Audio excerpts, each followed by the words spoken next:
나는 도대체 어떤 사람인가? 평생을 살아왔는데 진짜 나는 어디 있는 걸까? 이렇게까지 나를 찾아 헤맸는데 왜 아직도 모르겠지? 살다 보면 문득 그런 순간이 옵니다. 거울을 보는데 낯선 얼굴이 보이고 오래된 사진을 꺼냈는데 그 사람이 나인지 아닌지 헷갈리는 그런 순간. 자식도 키우고 일도 하고 세상을 온몸으로 살아냈는데 정작 나라는 존재는 늘 손에 잡힐 듯 잡히지 않는 느낌. 오늘 부처님께서 이런 말씀을 하셨습니다. 잡으려 할수록 멀어지고 놓아버리는 순간 비로소 보이느니라. 오늘 이 이야기가 여러분 가슴 깊은 곳에 조용한 울림이 되어줄 것입니다. 끝까지 함께 해주세요. 살다 보면 알 수 없는 공허함이 찾아오는 때가 있습니다. 딱히 나쁜 일이 생긴 것도 아닌데 아침에 눈을 떴을 때 가슴 한켠이 텅 빈 것 같은 느낌. 아무리 바빠도 아무리 웃어도 어딘가에서 계속 무언가를 잃어버린 것 같은 그 감각. 혹시 느껴보신 적 있으신가요? 어떤 분은 50이 넘어 갑자기 이런 생각이 드셨다고 합니다. 나는 지금까지 누구를 위해 산 거지? 남편을 위해, 아이들을 위해, 직장을 위해 살았지. 그럼 나는? 어떤 분은 오래 다니던 직장을 그만두고 나서야 물으셨다고 합니다. 일을 빼면 나는 뭐가 남지? 직함이 없어지니 나라는 사람 자체가 흐릿해지는 것 같아. 어떤 분은 자식들이 다 떠나고 빈집에 혼자 앉아 이런 생각을 했다 하셨습니다. 이제 엄마 역할도 끝났고, 그럼 이제 나는 뭔데? 이 물음들은 사실 하나로 이어집니다. 나는 누구인가? 이 질문은 철학자만의 것이 아닙니다. 살아온 세월이 깊을수록 더 절실하게 가슴에서 올라오는 질문입니다.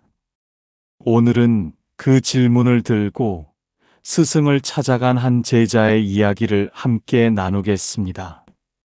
부처님께서는 말씀하셨습니다. 모든 고통의 뿌리는 내가 있다는 착각에서 시작되느니라. 이 한 말씀이 오늘 이야기의 씨앗입니다. 조선 중엽 깊은 산사에 도안이라는 제자가 있었습니다. 나이 50을 훌쩍 넘긴 도안은 젊었을 때부터 글을 읽고 수행하며 나를 아는 것이 깨달음이라 믿었습니다. 그래서 평생을 그 물음 하나에 매달려 살았습니다. 어느 가을날 단풍이 물들어가는 산길을 걸으며 도안은 스승인 해안선사를 찾아갔습니다. 두 손을 모아 절을 올린 뒤 도안은 조심스럽게 입을 열었습니다. 스승님, 저는 요즘 이상한 느낌이 듭니다. 평생 저를 찾으려 했는데 찾으면 찾을수록 더 없어지는 것 같습니다. 해안선사는 말없이 제자를 바라보았습니다. 스승님, 저는 어릴 때부터 내가 어떤 사람인지 알고 싶었습니다. 글을 배우면 알까 싶어 배웠고, 수행을 하면 알까 싶어 했습니다. 세상에 나가 무언가를 이루면 알까 싶어 뛰어다녔습니다.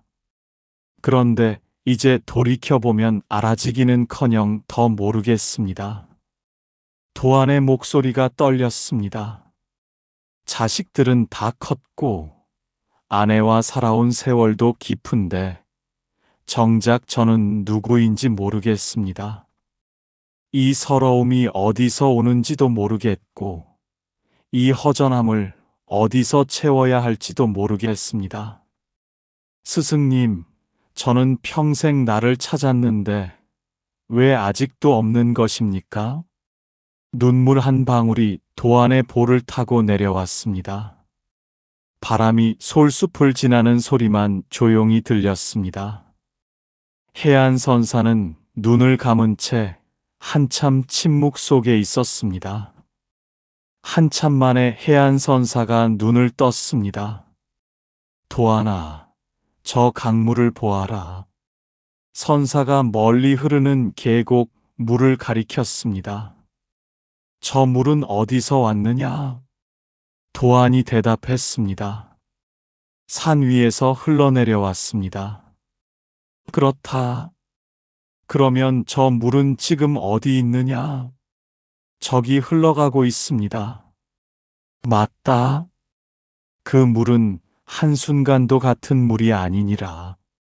내가 지금 보는 물은 방금 전 보던 물이 아니다. 계속 흘러가고 계속 새 물이 오고 잠시도 그 자리에 머물지 않느니라. 도안은 고개를 끄덕였습니다. 그렇다면 도안아, 너라는 사람도 마찬가지니라. 내가 10살 때의 너와 20살의 너와 지금의 너는 같은 사람이냐? 도안이 잠시 생각했습니다. 생각이 달라졌고, 몸도 달라졌고, 마음도 달라졌습니다. 그러나 저는 저입니다. 선사가 조용히 웃었습니다. 내가 나는 나다라고 말하는 그것, 그게 무엇이냐? 도안이 말문이 막혔습니다. 스승님, 그것이 잘 모르겠습니다. 바로 그것이니라. 내가 평생 찾던 나는 고정된 무언가가 아니니라. 강물처럼 흘러가는 것이고 구름처럼 모였다 흩어지는 것이니라. 내가 나라고 믿던 것은 사실 매 순간 달라지는 흐름이었을 뿐 변하지 않는 고정된 실체가 있었던 것이 아니니라. 도안의 눈빛이 흔들렸습니다. 그렇다면 스승님, 나는 없다는 말씀이십니까?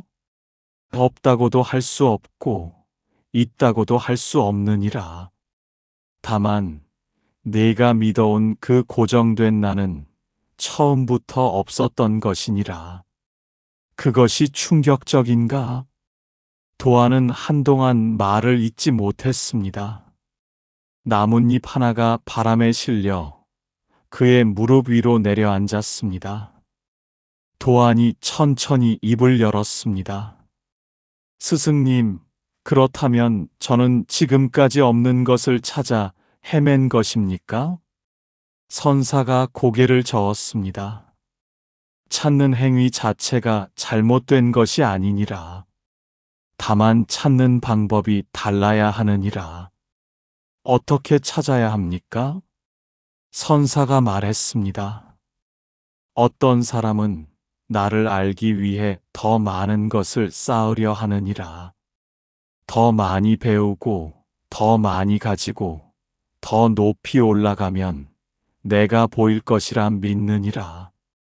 그러나 그것은 벽에 그림자를 더 선명하게 만들려고 촛불을 더 가까이 가져다 대는 것과 같으니라.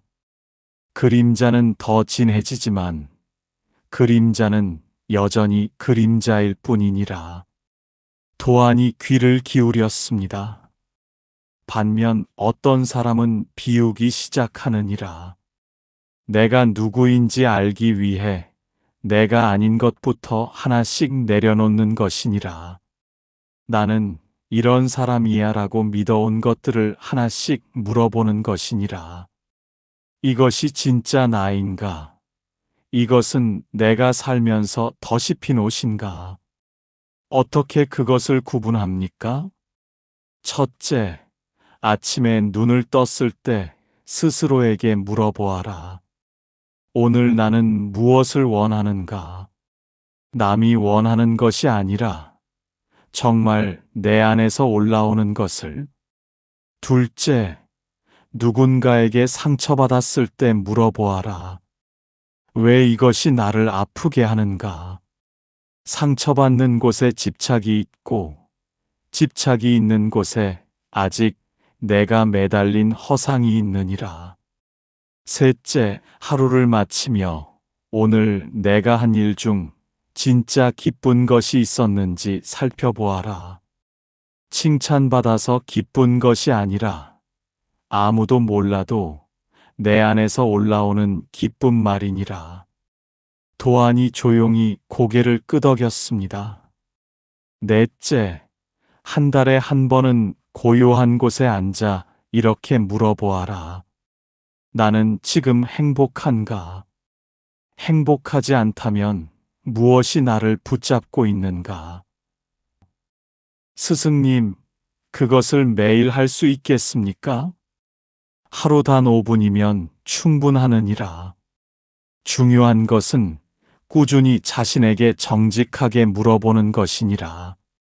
자신에게 거짓말하지 않는 것이 수행의 시작이니라. 구름 한 점이 천천히 산 너머로 흘러갔습니다. 도안이 조심스럽게 물었습니다. 스승님, 그런데 한 가지 의문이 있습니다. 나를 비운다 하셨는데, 그러면 내가 아무것도 아닌 사람이 되는 것 아닙니까? 아무 욕심도 없고, 아무 바람도 없으면 그것이 허무한 삶이 아닌가요? 선사가 따뜻하게 웃었습니다. 좋은 질문이니라. 그 오해를 많은 이들이 하느니라.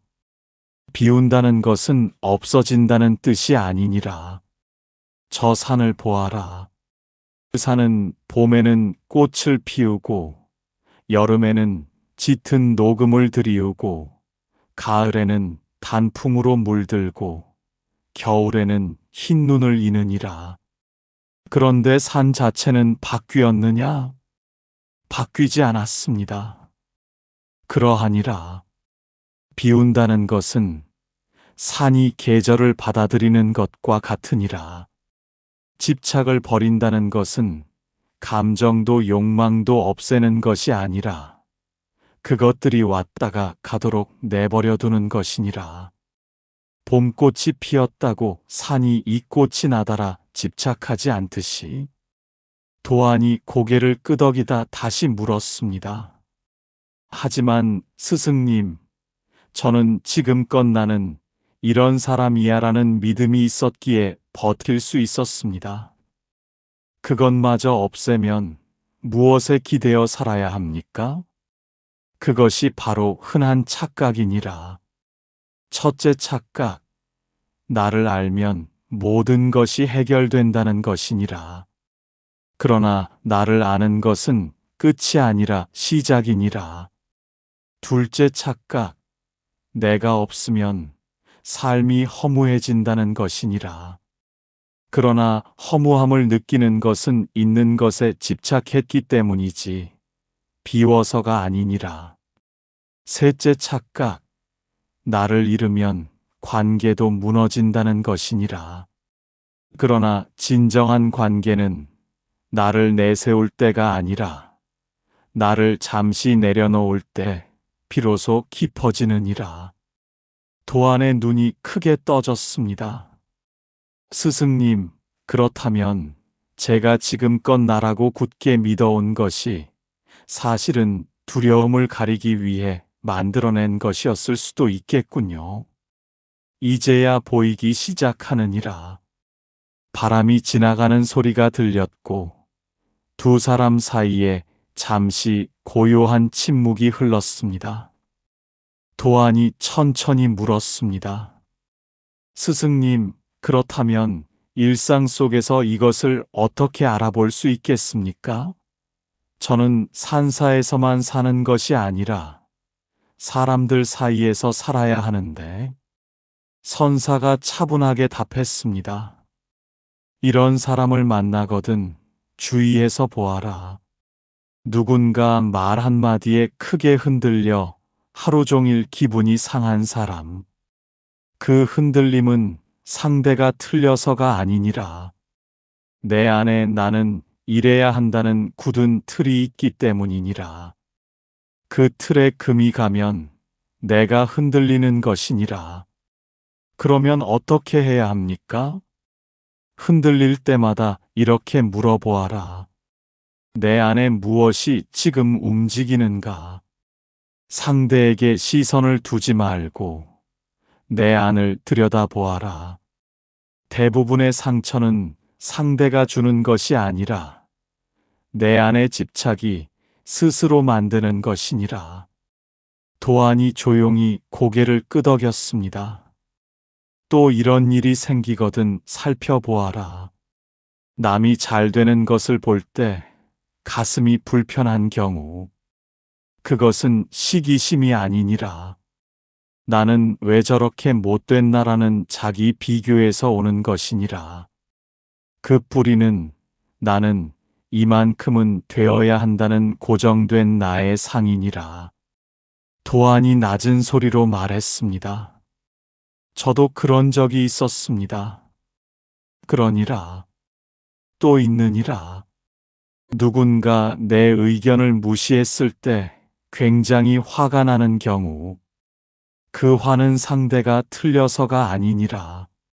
나는 존중받아야 한다는 기대가 있기 때문이니라. 그 기대는 어디서 왔겠느냐? 나는 이런 사람이라는 틀에서 왔겠군요. 선사가 미소를 지었습니다. 이제 하나씩 보이기 시작하느니라. 마지막으로 이것도 기억하여라. 일이 뜻대로 안 풀릴 때 내가 부족해서라고 자책하는 것, 그것 또한 지나친 나에 대한 고집이니라.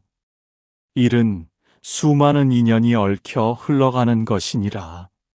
내 탓도 남의 탓도 아닌 그냥 흐름이니라. 도안은 눈을 감은 채 오래 그 말을 되새겼습니다. 새들의 지저귀이 조용히 들려왔습니다.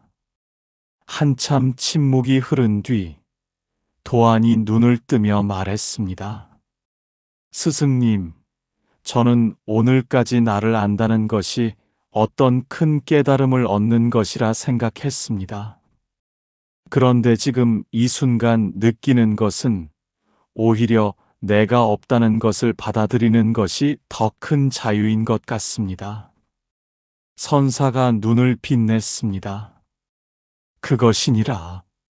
나를 알려는 집착을 놓는 순간 오히려 진짜 내가 보이기 시작하는 것이니라.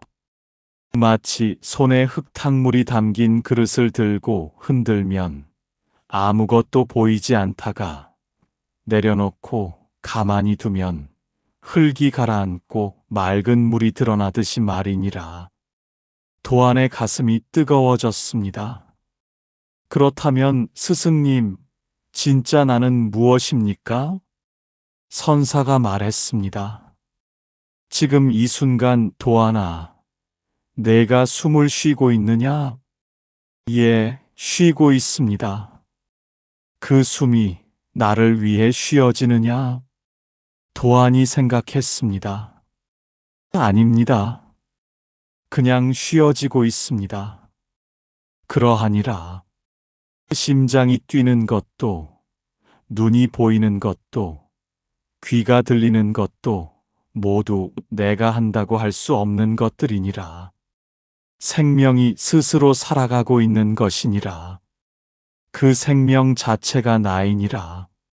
이름도 아니고 직업도 아니고 지나온 이야기도 아니고 지금 여기서 숨 쉬고 느끼고 있는 이 살아있음 자체가 진짜 너이니라. 눈물이 도안의 볼을 타고 흘렀습니다. 스승님, 이제야 알겠습니다. 제가 찾던 것은 어딘가에 있는 것이 아니었군요. 이미 여기 있었는데 제가 너무 멀리서 찾고 있었던 것이군요. 그러하니라. 등불을 들고 불을 찾아 헤맨 것이니라. 이미 내 손에 불이 있었는데 도안은 두 손을 모아 이마에 댔습니다. 가슴 속 깊은 곳에서 오래된 무거움이 조용히 녹아내리는 것 같았습니다. 산사의 처마 끝에서 낙엽 하나가 천천히 떨어졌습니다. 한참 뒤 도안이 물었습니다. 스승님, 이 깨달음을 일상에서 잃지 않으려면 어떻게 해야 합니까? 선사가 차분하게 말했습니다. 아침에 눈을 뜨거든 가장 먼저 이 말을 가슴속으로 되새겨라. 나는 지금 살아있다. 거창한 기도가 아니어도 되느니라. 그 살아있음에 잠시 감사하는 것이 하루의 시작이니라. 낮에 마음이 흔들릴 때는 이렇게 하여라. 잠깐 멈추고 숨을 3번 고르게 쉬어라. 그리고 물어보아라. 지금 내 안에 무엇이 움직이는가? 답을 찾으려 하지 말고 그냥 바라만 보아라. 바라보는 것만으로도 흔들림은 잦아들기 시작하느니라. 저녁에는 하루를 마치며 이렇게 하여라. 오늘 내가 집착했던 것 하나를 기억해내고 마음속으로 조용히 내려놓아라. 이것은 흘러가도 된다고. 억지로 놓으려 하지 말고 그냥 허락하여라. 도안이 조용히 다짐했습니다. 스승님, 저는 이제부터 나를 찾으려는 집착 대신 지금 이 순간을 살아가는 것에 집중하겠습니다. 선사가 고개를 끄덕였습니다. 그것으로 충분하니라. 단 하루도 같은 날이 없듯 너라는 사람도 날마다 새롭게 흘러가느니라. 그 흐름을 막으려 하지 말고 그 흐름과 함께 가거라. 그것이 지혜로운 삶이니라. 노을이 산 너머로 물들어가던 그날 저녁, 도안은 오래도록 그 자리에 앉아 있었습니다. 발걸음이 한결 가벼웠습니다. 아직 모든 것을 다 안 것은 아니었지만 더 이상 모른다는 것이 두렵지 않았습니다. 오늘 해안 선사께서 가르쳐 주신 6가지를 도안은 가슴 깊이 새겼습니다. 첫째, 나는 고정된 실체가 아니라 흐르는 강물과 같다는 것. 이것이 충격이 아니라 오히려 자유임을. 둘째, 나를 알기 위해 쌓는 것이 아니라 비우는 것이 먼저임을. 덜어낼수록 더 명확해짐을. 셋째, 비운다는 것은 없어지는 것이 아니라 계절을 받아들이는 산처럼 변화를 허락하는 것임을. 넷째, 흔들릴 때마다 상대가 아닌 내 안을 바라보는 것. 상처의 뿌리는 언제나 내 안의 집착임을. 다섯째, 진짜 나는 찾는 것이 아니라 이미 여기 살아 숨 쉬고 있음을. 등불을 들고 불을 찾지 않아도 됨을. 여섯째, 매일 아침 살아있음에 감사하고 낮엔 흔들림을 바라보고 저녁엔 집착 하나를 내려놓는 작은 실천이 삶을 바꿈을. 오늘 이 이야기를 끝까지 들어주신 여러분께 진심으로 감사드립니다. 혹시 오늘 도안의 이야기에서 자신을 보셨나요? 평생 나를 찾아 헤매느라 지쳐있지는 않으셨나요? 괜찮습니다. 찾지 못한 것이 아닙니다. 찾는 방향이 잠시 달랐을 뿐입니다. 진짜 당신은 지금도 여기 있습니다. 지금 이 순간 숨을 쉬고 이 이야기를 듣고 무언가를 느끼는 바로 그 살아있음 속에 그 안에 이미 당신이 있습니다. 오늘의 이야기가 오랫동안 마음속에 작은 등불이 되어주길 바랍니다. 어둡고 막막한 날, 그 등불 하나가 길을 밝혀주길 바랍니다. 당신의 삶에 고요한 평안과 밝은 복이 가득하기를 두 손 모아 바랍니다.